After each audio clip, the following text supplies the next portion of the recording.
tens feito, por tudo que vais fazer, por tuas promessas e tudo que és. Eu quero te agradecer com todo o meu ser, por tudo que tens feito, por tudo que vais fazer, por tuas promessas e tudo que és. Eu quero te agradecer com todo o meu ser. Te agradeço, meu Senhor.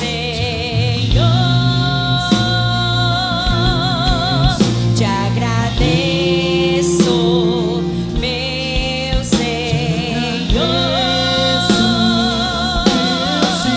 Te agradeço por me libertar e salvar, por ter morrido em meu lugar. Te agradeço, Jesus, te agradeço. Eu te agradeço, te agradeço, te agradeço por me libertar e salvar, por ter morrido em meu lugar. Te agradeço, Jesus, te agradeço. Eu te agradeço, te agradeço.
E é um prazer mesmo, né? Ver o crescimento, ver a igreja, ver vocês frutificando, né? Cada vez mais firmes. 5 anos já da igreja. Então, é uma honra. Vamos orar, né? Pai, obrigada, Senhor, por essa noite. Obrigada por uma noite de respostas, de encontros, de experiências. Obrigada por uma noite com o Senhor, com liberdade, Senhor, no nosso meio, para fazer através de nós, em nós, apesar de nós, conosco. E eu me coloco, Senhor, à disposição para seguir o teu fluir e tudo que o Senhor deseja para essa noite. Obrigada por mentes abertas, corações abertos, disponíveis, com a disposição para aprender mais de Ti, Pai. Muito obrigada porque você é um Deus que deseja se revelar, que deseja falar. E obrigada por esse momento, Senhor, tão precioso. E o Senhor não perde oportunidades. Então, Senhor, é um privilégio, né, estar aqui servindo ao Senhor junto com os meus irmãos. Em nome de Jesus. Então, podem sentar, viu, gente? Muito obrigada. E aí, eu estava orando, né, sobre a palavra de hoje e sobre o tema. Até recebi uma mensagenzinha, né, do pessoal da igreja. Qual o tema, né? Eu e todo mundo no trabalho, que eu não demorei a responder, né? Mal respondi. Eu vou estar preparando. E aí, assim, o que eu senti no meu coração, o que eu senti paz, foi falar sobre um tema que o Senhor tem trabalhado comigo já há alguns anos, que é sobre perspectiva.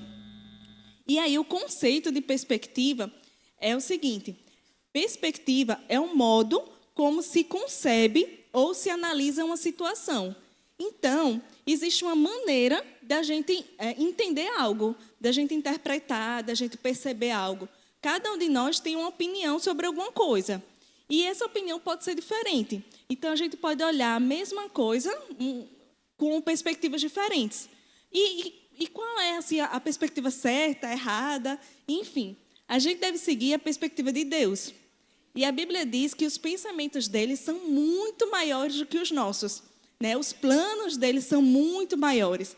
Então, se a gente ficar com a nossa perspectiva baseada na nossa história, na nossa cultura, no nosso conhecimento, na nossa infância, no nosso bairro, enfim, a gente fica limitado. Mas se a gente se abre, né, essa perspectiva aqui da palavra, olhar aqui, se ver, isso começa a acontecer nas nossas vidas.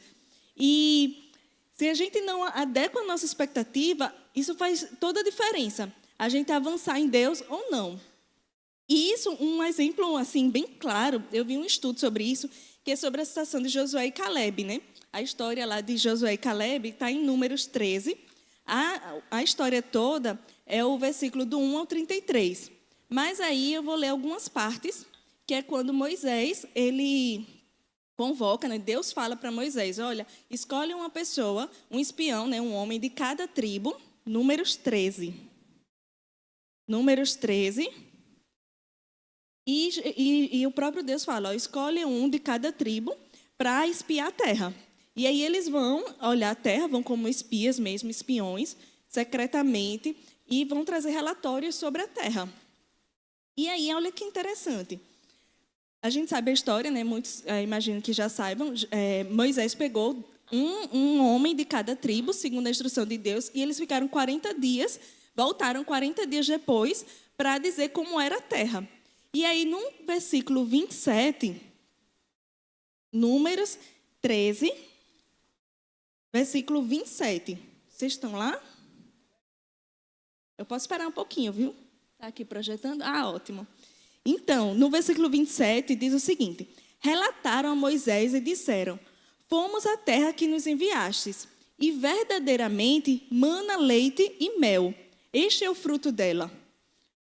O povo, porém, 28 agora, o povo, porém, que habita nessa terra é poderoso, e as cidades muito grandes e fortificadas. Também vimos ali os filhos de Anak. E aí ele segue dando relatório. Aí veja só que interessante, voltando um pouquinho a essa história, né? O povo de Deus estava como escravo no Egito, que era a grande nação na época, a mais poderosa e tudo mais. E aí, por meio de vários milagres sucessivos, eles foram libertos dali. E era uma sucessão de milagres. Então, por si só, já era motivo para crer em Deus, não é não?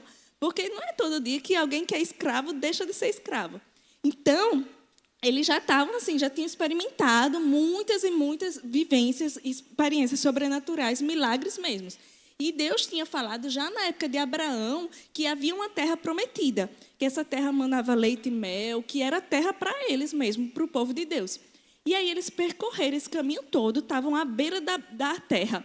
E aí eles disseram, né, os espias, eles foram para essa terra e disseram, verdadeiramente mana leite e mel, ou seja, o que Deus falou. Exatamente como Deus falou.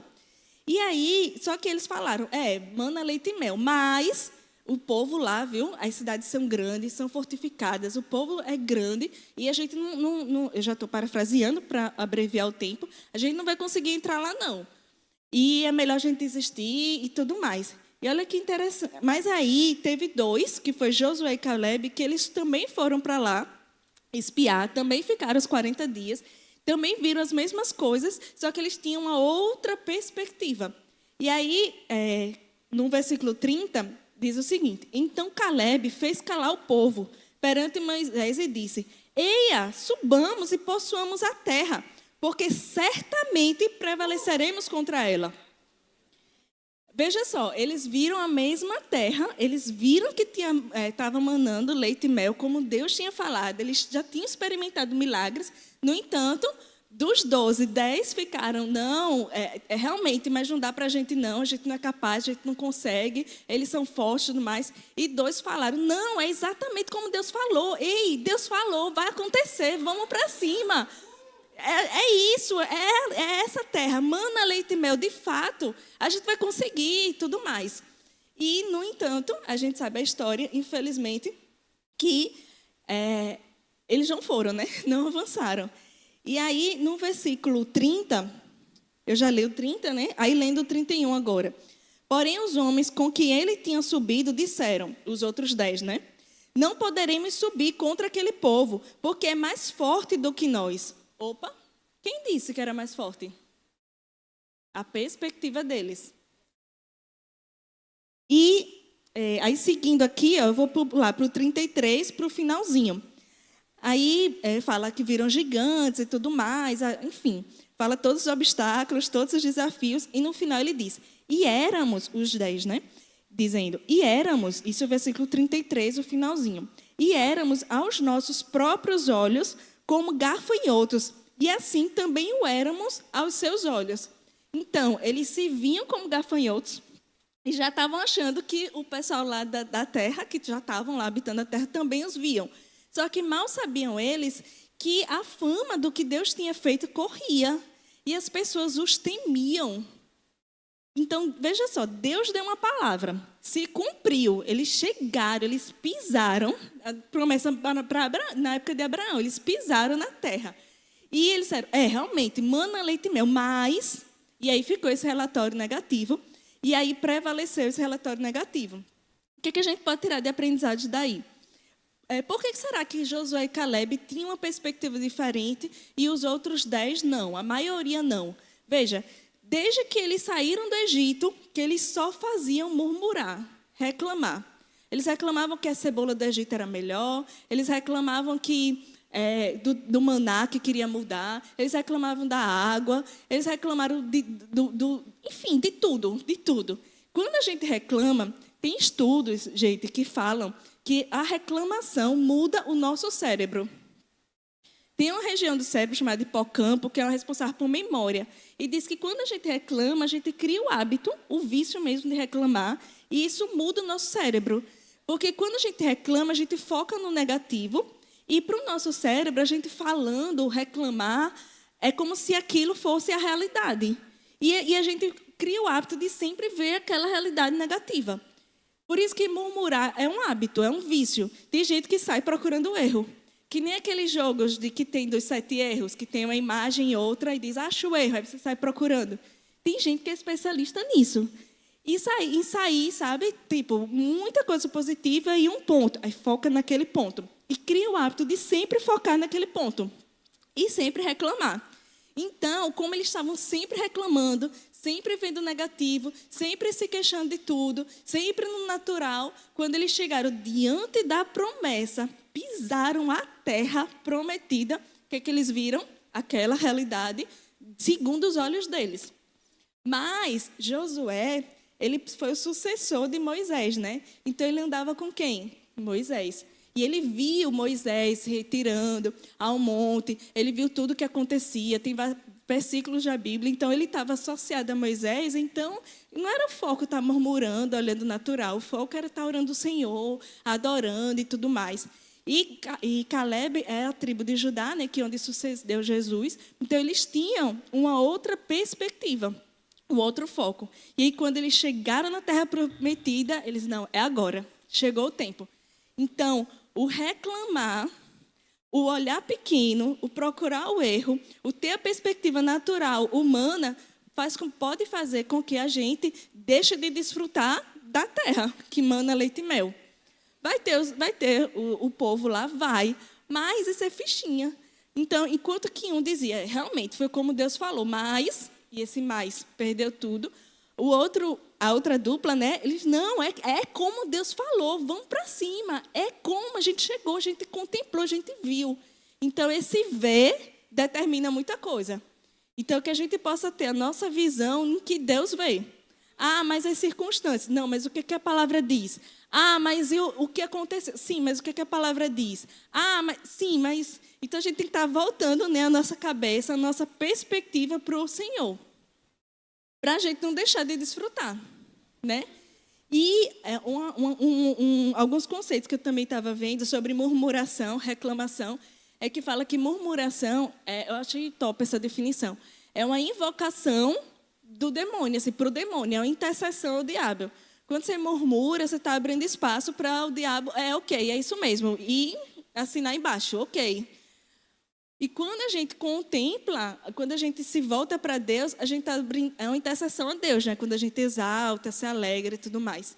Porque, veja, na Bíblia tem um livro chamado Lamentações, só que é diferente da murmuração. Porque o que é a lamentação, segundo a Bíblia? É a gente, diante das circunstâncias, a gente pode se entristecer, pode chorar, pode... Enfim, a gente é ser humano, a gente tem sentimentos que foi Deus que criou. Mas a gente coloca isso no altar do Senhor. A gente se lamenta para Deus, com Ele, sabe? Em Lamentações já para ver que era sempre, Senhor, estamos tristes, mas confiamos em Ti.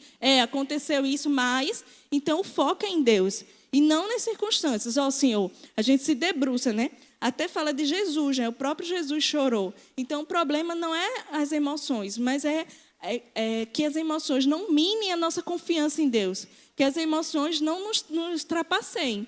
Que as emoções não nos limitem, que as emoções não nos façam duvidar de Deus. Porque, veja, Moisés e os outros, diante dos 10 e dos 2, prevaleceram os 10.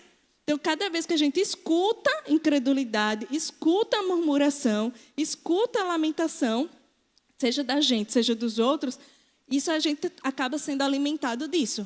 Mas, quando a gente faz que nem Caleb aqui, né? Fez calar o povo, e a gente coloca os óculos do Senhor, como é que Deus vê, como é que Deus pensa, como é que Deus faria, o que Deus quer me mostrar, o que Deus quer que eu faça, qual o caminho, né? Quando a gente coloca esse óculos, aí tudo muda. Aí é uma nova perspectiva. Uma outra situação também é a de Davi e Golias, que está em 1 Samuel 17, começando no versículo 41. E essa história também é muito conhecida, né? Nosso filho, nosso primogênito, chama Davi. A gente gosta muito dele, desse personagem, né? De Davi, da Bíblia. E a gente aprende muito com as histórias dele, né? Com o que aconteceu com ele. E aí, em 1 Samuel, capítulo 17, conta a história de Davi enfrentando Golias. Então, assim, Davi, ele soube, né, que tinha o povo filisteu, tinha um soldado, né, que estava ameaçando o povo de Deus. E aí ele soube que ninguém estava querendo enfrentar esse adversário, esse soldado poderoso, famoso, experiente, enorme. E aí ele soube que ia ter vantagem se ele enfrentasse. Então ele ficou, tem vantagem nisso. Veja, isenção de impostos, casar com a filha do rei, enfim, muitas coisas boas. E aí ele pensou, não, eu consigo. Então ele tinha uma perspectiva diferente. E olha que interessante. Diz aqui, 1 Samuel 17, começando no capítulo 41. Aí nisso ficou, né, o momento da luta, que eles se encontraram, né, Golias e Davi. E aí mostra antes disso, né, que o rei Saul botou a armadura dele em Davi, mas não cabia. E todo mundo zoando dele, né, tipo, nossa, quem é você? Né? Tipo, se enxerga, você é só um pastor de ovelhas, pequeno, jovem. Enfim, quem é você para enfrentar o Golias? Mas ele foi o único que teve coragem, porque ele via diferente, ele tinha uma ótica diferente, uma perspectiva diferente. E ele já tinha experiência, né? Ele tinha matado o urso certa vez, tinha matado um leão certa vez. Então, imagina, um urso, um leão, agora um gigante. Tipo, ele fala, né? Eu venci a primeira vez, venci a segunda, agora não vai ser diferente. E a Bíblia fala também que ele disse a Saul que sabia lutar. E aí, no versículo 41, diz o seguinte, ó, o filisteu também vinha se chegando a Davi, e o seu escudeiro ia diante dele. Fala que tinha um rapaz na frente de Golias. E Davi, ele foi com a funda, que era uma arma, parecia um estilingue, só que era diferente, assim, né, na época, e tinha umas pedrinhas, que ele rodava e jogava. E isso era uma arma na época. E aí o Golias, ele fala no versículo 43, disse o filisteu a Davi, sou eu algum cão para vires a mim com paus? E pelos seus deuses amaldiçoou o filisteu a Davi. Ou seja, ele estava com pedras, Davi, mas ele enxergou como se fosse paus. E aí há uns estudos que falam que esse gigante ele tinha mais de 2 metros e ele provavelmente sofria de uma doença que existe, que é um gigantismo, que chama acromegalia, que é um tumor no cérebro, onde a pessoa cresce muito. E nesse crescer muito, fica com a palma das mãos grandes, os pés grandes, o rosto grande. E também é comum ter uma complicação que é a dificuldade de enxergar. Então, possivelmente, Golias tinha essas questões que justificam o escudeiro ir na frente, né, meio para guiar ele, justifica ele não ter reconhecido que eram pedras, ele pensou que era paus. E também, quando Davi correu para cima dele, ele não reagiu, porque é comum ele também precisa ficar meio lento. Então, imagina, um grandão, já era meio desengonçado, né? Mão grande, pé grande para andar, já era mais lento. E sem enxergar bem. Então, veja, Davi, enquanto que todo mundo, aparentemente, Davi estava em desvantagem, na verdade, ele estava em vantagem. Ele deve ter pensado, esse grandão aí não tem como errar. Ele não é rápido como o leão, não é rápido como o urso. Enfim, aqui vai ser fichinha, eu vou conseguir. Ele estava em outro nível. Não, eu vou no nome do Senhor Deus, ele ainda está afrontando. Não, não tem como. Essas vantagens todas, esse gigante, fichinha. E aí ele vai com a pedra e ele fala. Olha que interessante, ele diz. Davi, porém, disse ao filisteu, no versículo 45, tu vens contra mim com espada e com lança e com escudo, eu, porém, vou contra ti no nome do Senhor. No versículo 46, ele diz, hoje mesmo o Senhor te entregará nas minhas mãos. Enfim, ele falou. Então, ele creu, ele falou e ele agiu à altura. E aí, ele venceu. Ele colocou, né, rodou e disse que é uma arma, essa funda, que fica bem veloz. Então, ele, com certeza, provavelmente, ele matou o leão e o urso com essa funda também. Porque ele tinha que defender as ovelhas, que ele era pastor de ovelhas, então ele tinha que estar com arma para isso. E aí, lançou, pegou uma área bem estratégica, que foi essa parte aqui, ele caiu para trás. E quando ele caiu, ele pegou a lança do próprio Golias e arrancou a cabeça. Então, ele não foi nem com lança. Então, enquanto que o filisteu estava pensando que ia ser uma guerra, né, uma luta corporal, Davi tinha uma outra estratégia. Davi tinha uma outra perspectiva, nem deu tempo, ele já correu, já lançou, já acabou ali. E os outros filisteus que estavam lá, achando que também já estavam ganhos, que olharam Davi e, né, naturalmente, Davi não tinha nenhuma chance. Eles saíram correndo, eles fugiram. E toda a cidade, né, todo o país deixou de ser escravo e ganhou aquela batalha. Então, assim, se a perspectiva não estiver correta, a gente pode até pensar que a gente está em desvantagem. Mas não é essa a verdade. A gente não tem assim, a gente não tem a visão do todo, né? A gente vai vivendo, vai caminhando com Deus e vai aprendendo cada vez mais. E quando a gente chegar na eternidade é que a gente vai entender melhor. Mas a gente tem que sempre confiar, né? Porque, por exemplo, eu tenho um filho de 3 anos e um bebê de 1 ano, eu não consigo conversar tudo, porque eles não vão entender. Assim como eu também não entendia, né, meus pais. Quando eu me tornei mãe, aí eu passei a entender mais. E olhe lá, né? Então, tem muita coisa que eu não entendo ainda. E assim com Deus. Então, muitas coisas a gente só vai entender na eternidade. Mas a gente vai caminhando, a gente vai seguindo os passos, a gente vai confiando, vai declarando, vai olhando essa palavra, atentando essa palavra. Ah, mas e se não aconteceu? Ainda. Ah, mas e se não acontecer? Quem disse? Ah, mas e se? Sim. O que Deus diz? Qual a perspectiva de Deus? Qual a perspectiva bíblica? Porque a lógica de Deus é maior do que a nossa.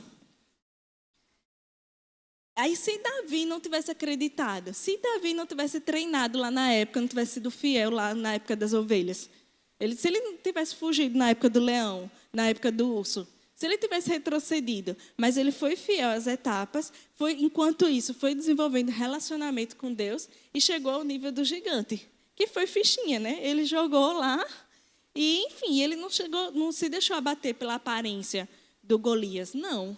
Pelo contrário, ele focou em Deus.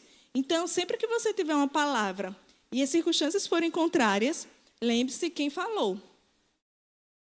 Porque nunca vai ser confortável, nunca vai ser dentro da nossa mente.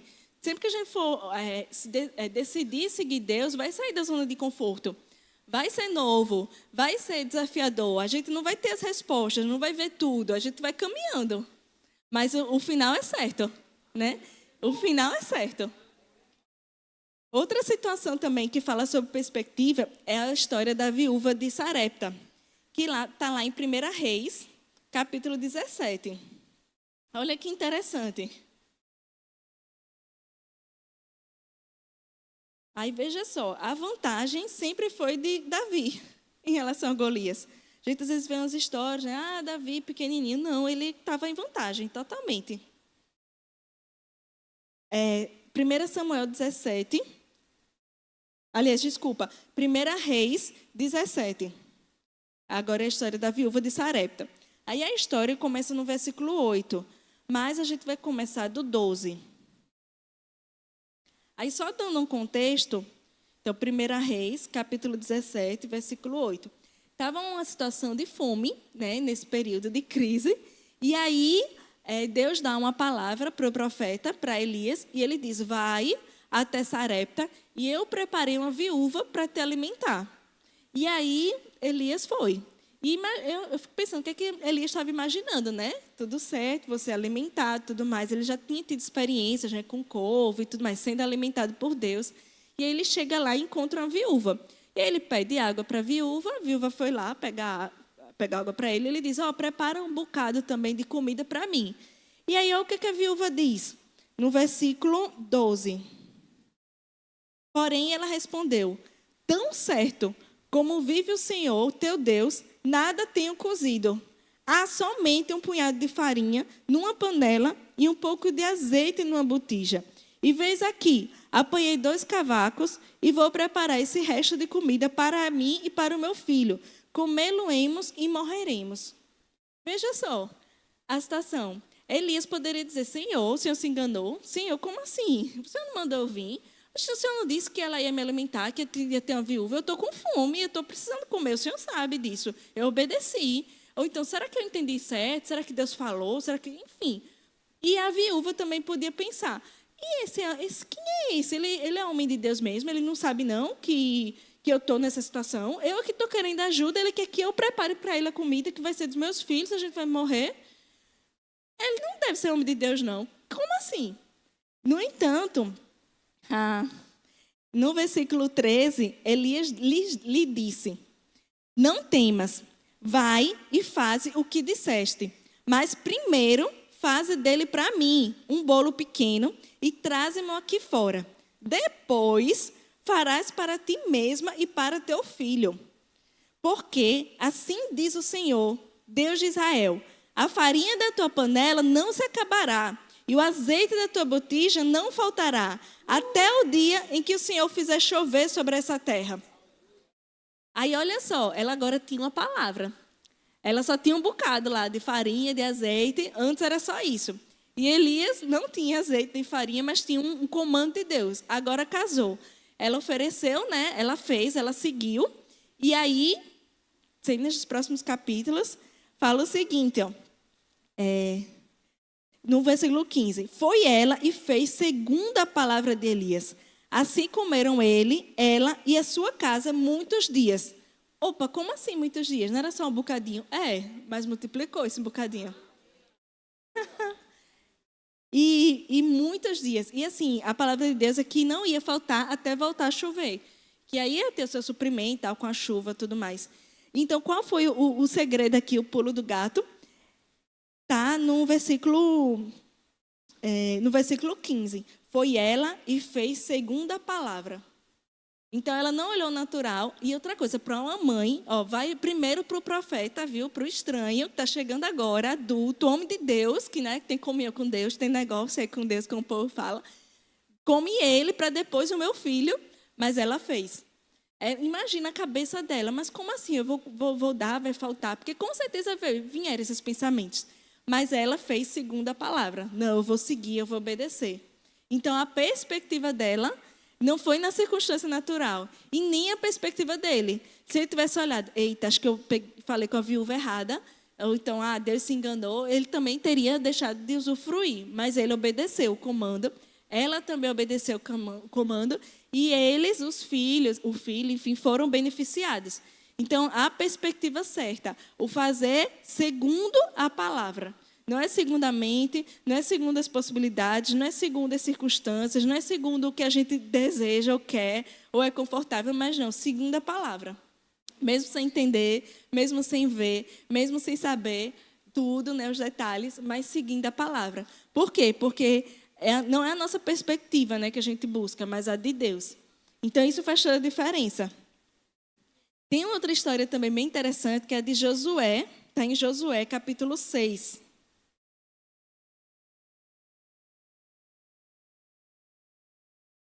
Imagina se ela não tivesse obedecido. Imagina se ele não tivesse ido lá obedecer o comando, né, e ir até a viúva.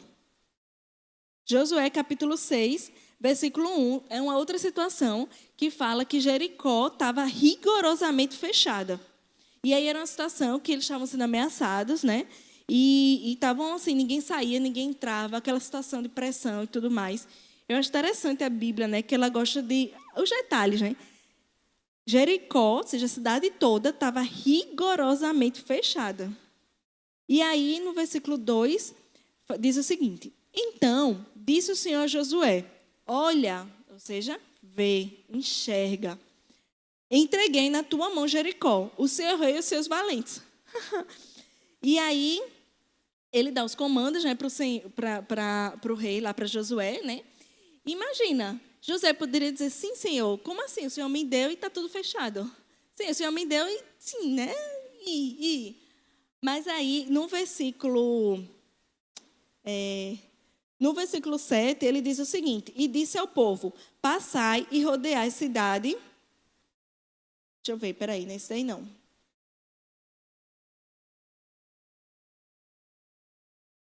É um versículo que ele diz que, ele fala, grita porque, é o 10, grita porque, isso, pronto. Porém, ao povo ordenara Josué, dizendo, não gritareis, nem fareis ouvir a vossa voz, nem sairá palavra alguma da vossa boca, até o dia em que eu vos diga, gritai, então gritareis.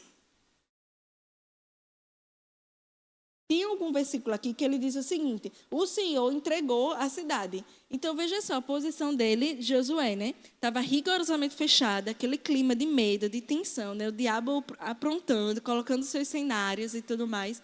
E Deus fala para Josué. E ele chega diante do povo que estava vendo, né? Naturalmente, tudo fechado, e diz, não, o Senhor já nos entregou. 16. O Senhor já nos entregou a cidade. Pronto, isso no 16, obrigada. Isso sucedeu o quê? Na 7ª vez, quando os sacerdotes tocavam as trombetas, disse Josué ao povo, gritai, porque o Senhor vos entregou a cidade. E olha só, né? Mas como assim, né? Uma situação de guerra, vai chamar o pessoal do louvor, vai gritar. Não é pela lógica, não é pela razão, não é pelo que a gente sabe, não é do nosso jeito, não é do nosso tempo, não é. Porque quem é Deus é Ele, não a gente, né? E Ele não tem que seguir como a gente quer, como a gente acha que deve ser. Ele é Ele. Então, se vence alguma guerra, alguma luta assim, com grito, sim.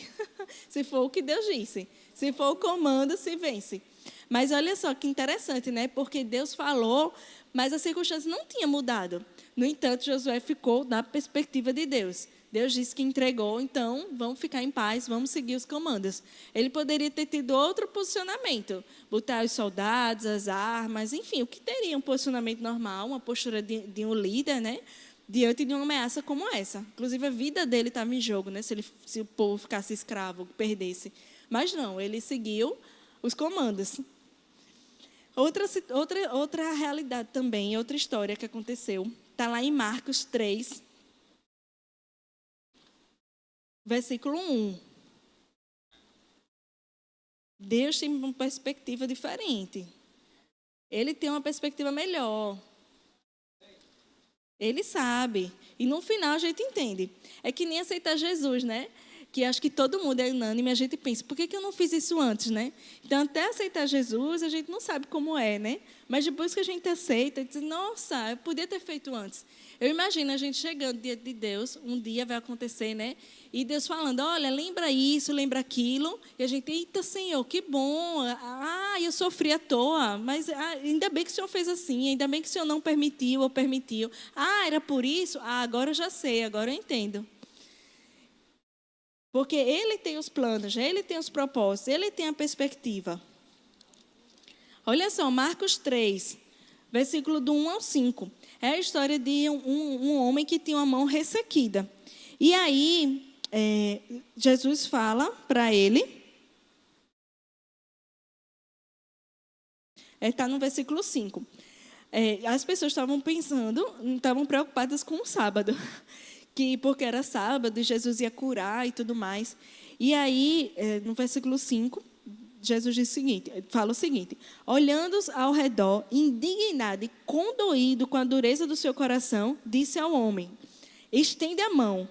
E aí, olha que fantástico, estendeu-a e a mão lhe foi restaurada. E aí, assim, o pastor Humberto, volta e meia, ele fala essa passagem que, assim, era para a mão ser restaurada e depois ser estendida, né? Mas Deus, às vezes, começa pelo fim.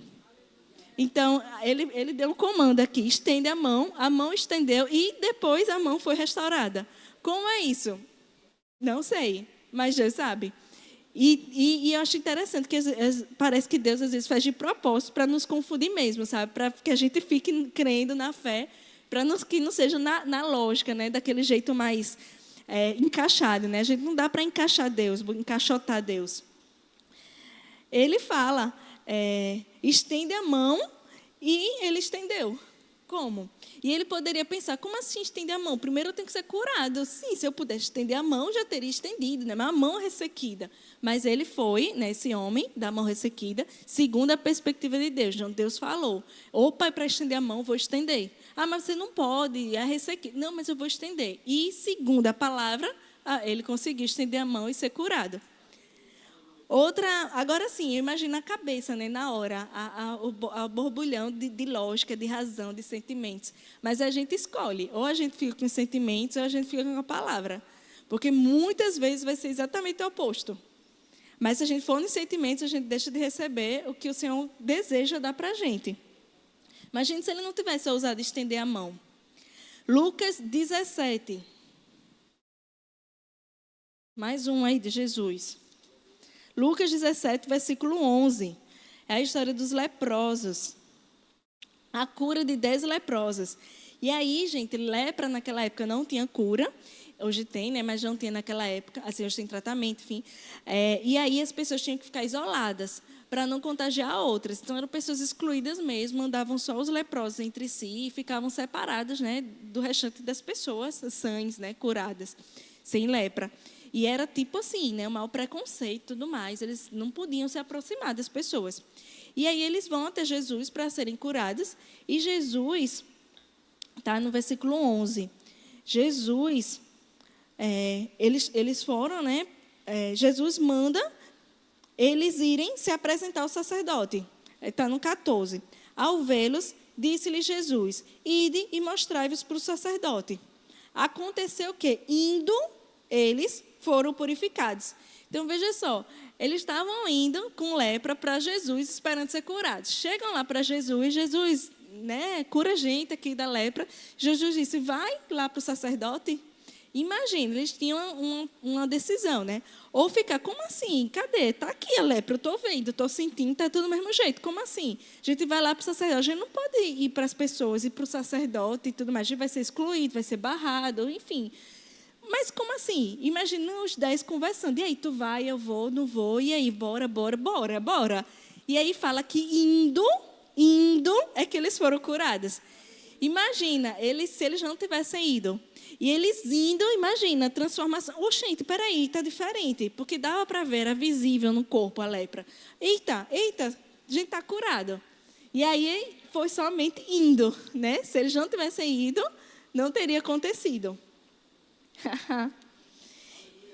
E aí tem até uma fala do pastor Edmilson, né, que ele fala, mas isso não aconteceu. Aí ele fala sempre para a gente acrescentar a palavra ainda. Não aconteceu ainda. Mas não chegou isso. Ainda. Mas isso ainda. Esse ainda faz toda a diferença. Porque os leprosos não foi na hora, né? Mas foi indo. E aqui não fala quanto tempo eles ficaram indo, se foi já no finalzinho, chegando perto do sacerdote, se foi logo no começo, se foi todos ao mesmo tempo. A gente não sabe os detalhes, né? Mas foi indo. Então, ainda não estava manifesto, mas eles já estavam curados. E indo, eles viram. Mas eles decidiram acreditar primeiro. Né? Eles decidiram mudar a palavra. E aí, 2 Coríntios, capítulo 6, versículo 10. 2 Coríntios tem altos relatos, né? É tremendo Coríntios. É bem profundo. Aí, olha só aqui também sobre perspectiva. 2 Coríntios 6, 10. Está falando aqui dos apóstolos, de Paulo. E aí diz o seguinte: entristecidos, mas sempre alegres. Pobres, mas enriquecendo a muitos. Nada tendo, mas possuindo tudo. Como assim, né? Entristecidos, mas sempre alegres. Pobres, mas enriquecendo a muitos. Nada tendo, mas possuindo tudo. Então, a lógica que não tem lógica. E que se a gente for pela lógica, não dá certo. Mas, aqui fala, né, num contexto que eles estavam servindo a Deus. Então, apesar das circunstâncias, naturalmente, eles estarem, com motivos de estarem entristecidos, eles estavam alegres. Porque é uma alegria além das circunstâncias.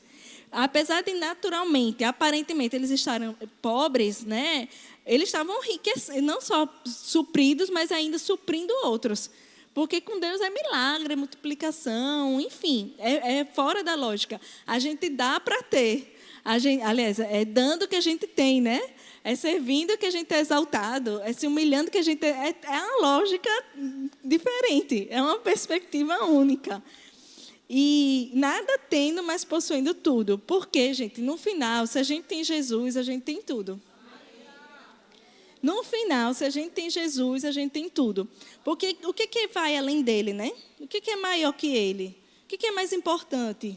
O que é mais poderoso? O que se compara? Aí aqui, ó, 2 Coríntios 12, versículo 9 e 10. É outro versículo também que me chama muita atenção. Está falando sobre Paulo, é aquele contexto do espinho da carne, que fala assim, que Paulo estava com uma situação desafiadora, que ele estava sofrendo, incomodado com isso e tudo mais. Ele vai orar a Deus para livrá-lo daquela situação. E aí a resposta de Deus, versículos 9, Paulo conta o seguinte: então ele me disse, a minha graça te basta, porque o poder se aperfeiçoa na fraqueza. De boa vontade, pois, muito mais me gloriarei nas fraquezas, para que sobre mim repouse o poder de Cristo. Veja só, ele foi pedir ajuda a Deus. Senhor, está difícil. Senhor, estou cansado. Senhor, ajuda nisso. E aí Deus, acho que talvez ele pensasse, né? Não, Deus vai resolver. Eu estou aqui fazendo a obra, tudo mais. Né? Deus vai me ajudar. Por 3 vezes ele foi até Deus, né? E Deus disse, a minha graça te basta. Opa, como assim? Quer dizer, vai continuar essa situação. Mas você não vai continuar, porque você agora tem uma graça. E porque agora você tem mais experiências, mais conhecimento. Então, os problemas, os processos, eles estão nos tornando mais parecido com Deus, mais próximo de Deus, mais íntimo de Deus, desfrutando mais da graça, da bondade, do favor. E a minha graça te basta. Ou seja, há uma graça que Paulo ainda não estava desfrutando totalmente. E era Paulo. Então, quanto mais a gente, né? Há uma graça para a gente desfrutar. Então, tem uma frase do pastor Humberto que eu tenho visitado diariamente, ultimamente, que é o seguinte: há um lugar em Deus chamado descanso. Há um lugar em Deus chamado está feito. Porque às vezes a gente quer fazer, né, e eu me incluo nisso, no nosso braço, com a nossa força, se esforçando e tudo mais, mas está feito. Há um lugar que a gente quer, às vezes, trabalhar e produzir e tudo mais, mas descanso. Então, há um descanso disponível, há um está feito disponível, há uma graça disponível, há um favor disponível, há um consolo disponível, há um renovo disponível. Tudo isso em Deus. Há um lugar está feito e há um lugar descanso. E olha só o que Paulo diz aqui. De boa vontade, pois, aqui é Paulo dizendo, eu vou me gloriar nas fraquezas. Nas fraquezas, Mas não é à toa isso, não é um masoquismo ou um senso de vitimismo, não. Mas é porque para que sobre mim repouse o poder de Cristo, pelo que sinto prazer nas fraquezas, nas injúrias, nas necessidades, nas perseguições, nas angústias por amor de Cristo. Por quê? Isso não é à toa, tem esse porquê. Porque quando sou fraco, aí é que sou forte. E por muitas vezes eu fiquei, mas espera aí, eu vou mentir, dizer, eu não estou me sentindo forte, não estou me achando, não estou forte não. Mas não, você está forte sim.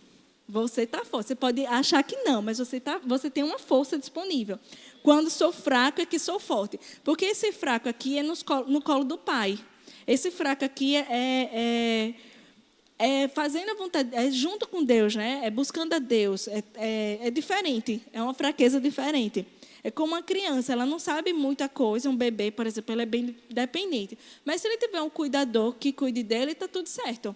Ele não precisa ter força dele mesmo, ele não precisa saber cozinhar, se ele tiver alguém que cozinhe para ele, entende? Ele não vai passar fome. Então, quando eu sou fraco, quando falta algo aí não é problema, ele vai completar.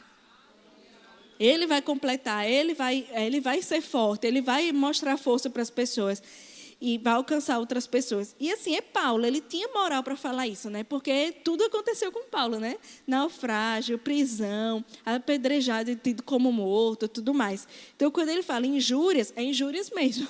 Necessidades, perseguições, angústias, isso é real, não é drama ou vitimismo, não. E ele fala, né? E traz isso para a gente. Quando sou fraco, é que sou forte. E aí, outra situação também de 2 Coríntios, está no capítulo 4, versículo 17. Que aqui está falando também dessa questão de sofrimento e tudo mais. E aí Paulo diz, porque a nossa leve e momentânea tribulação. E sabe, eu tento lembrar isso quando estou com algum desafio. Leve e momentâneo. Porque aconteça o que acontecer, quando a gente pensa na eternidade, isso daqui é leve e momentâneo. Porque o que é pesado mesmo é o inferno. É estar uma eternidade sem Deus. É estar sem solução, né? Que é a situação do inferno. Mas aqui é momentâneo, porque é tudo momentâneo. E é leve, comparado ao que Jesus já passou lá na cruz. Então, o que pode vir, né, para nos abater, a gente é ser humano, tem uma alma, enfim, lida, né, com seus desafios, cada um de nós, mas é leve e momentâneo. Ah, mas você não sabe a minha situação. Sim, mas é leve e momentâneo. Com Jesus, é leve e momentâneo. Comparado a Jesus, é leve e momentâneo. Pensando nas coisas do alto, é leve e momentâneo.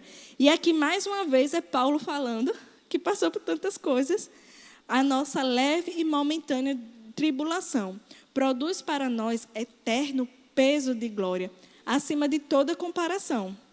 Não atentando nós nas coisas que se veem, mas nas que não se veem. Porque as que se veem são temporais e as que se não veem são eternas. Sabe, a gente tem uma tendência de olhar para o que a gente está vendo. Redundante isso, é o que está natural, é o que a gente está vendo. Mas se a gente não atentar para isso, aí passa a ser leve e momentâneo. Porque a perspectiva muda. Então, aquela viúva que estava naquela situação de fome, era uma situação complicada, né? Ela tinha um filho também com fome, né? Isso dói mais ainda, não era nem só ela, mas era leve e momentâneo. Logo mudou. Davi com Golias. Golias ficou dias atentando, amedrontando. Todo dia ele ia lá humilhar o povo e tudo mais, mas foi leve e momentâneo. E por aí vai.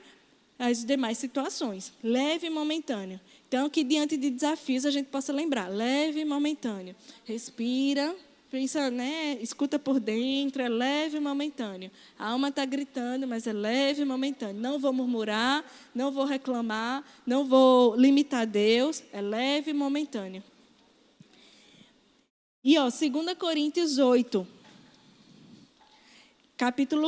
versículos do 1 ao 5.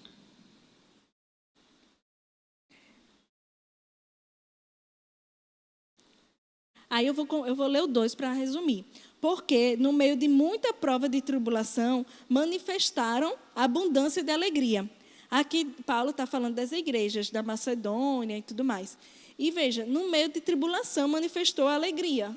Como assim, né? Tribulação é tribulação. E a profunda pobreza deles, não é nem só pobreza, é uma profunda pobreza deles, superabundou em grande riqueza da sua generosidade. Veja só, ou seja, o nosso pouco, quando a gente entrega a Deus, ele multiplica.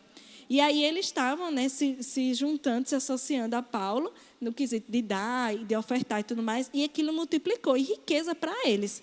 Mas como assim? Se eu estou dando, eu teria que estar perdendo. Mas não, no reino de Deus, quando a gente está dando, a gente está ganhando.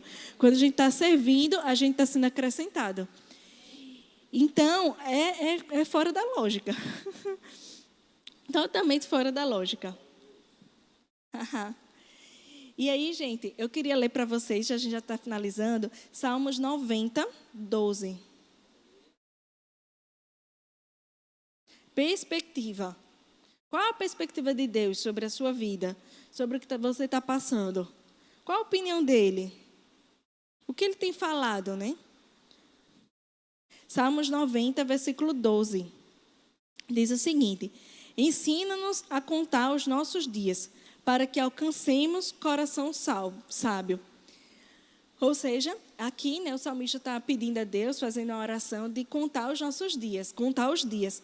E eu entendo por contar os dias é pedir sabedoria a Deus mesmo, para cada dia a gente poder desfrutar da graça daquele dia, do benefício daquele dia, do favor daquele dia. A Bíblia diz que bondade e misericórdia nos seguirão todos os dias. Todos os dias, né? Todos são todos os dias. Então, que a gente possa contar os dias, olhando na perspectiva certa, olhando na perspectiva de Deus. Mesmo que seja contrário a tudo que pareça ter lógica. Mas Deus, ele respalda, né? É bom que a gente tenha a Bíblia, a palavra, né? É muito bom a gente já ver a história finalizada, porque isso gera fé na gente, né? Para a gente olhar do ponto de vista correto e aí desfrutar, cada um de nós, nas suas próprias experiências, na sua própria vida, na sua própria casa, na sua própria família, desse agir de Deus, desse mover de Deus. E também eu queria só lembrar para a gente de onde a gente está, né? Que é assentado nos lugares celestiais. E aí, gente, eu não sei quem já teve aqui a oportunidade de viajar de avião e ir na janela. E aí, quando o avião decola, está lá no alto, que você olha na janela, ou seja, assentado nos lugares celestiais, lá no alto. O avião, que a gente saiba, né, fisicamente falando, é o mais próximo que chega do céu, né? E aí, do céu, quando você olha lá para baixo, tudo pequenininho. Aí, isso aqui é Recife. Você sentado na janela do avião, Recife. Isso aqui é o mar. O oceano. É tudo pequenininho. Então, dá a perspectiva de Deus, dos pensamentos mais altos, dos sonhos mais altos, do que Ele conhece da gente, do que Ele nos fez. Tudo é pequeno, leve e momentâneo. Tudo é como alguém lá no avião, olhando. Quanto mais alto o avião está, quanto mais nas alturas, menor ficam as circunstâncias, menor fica... Enfim, o que aqui, olhando aqui, né, na nossa altura é grande, do avião é tudo pequenininho. Imagina de Deus, imagina de onde estamos. Então, que a gente possa ter a perspectiva de Deus sobre as nossas vidas a cada dia. Em nome de Jesus. Muito obrigada, gente.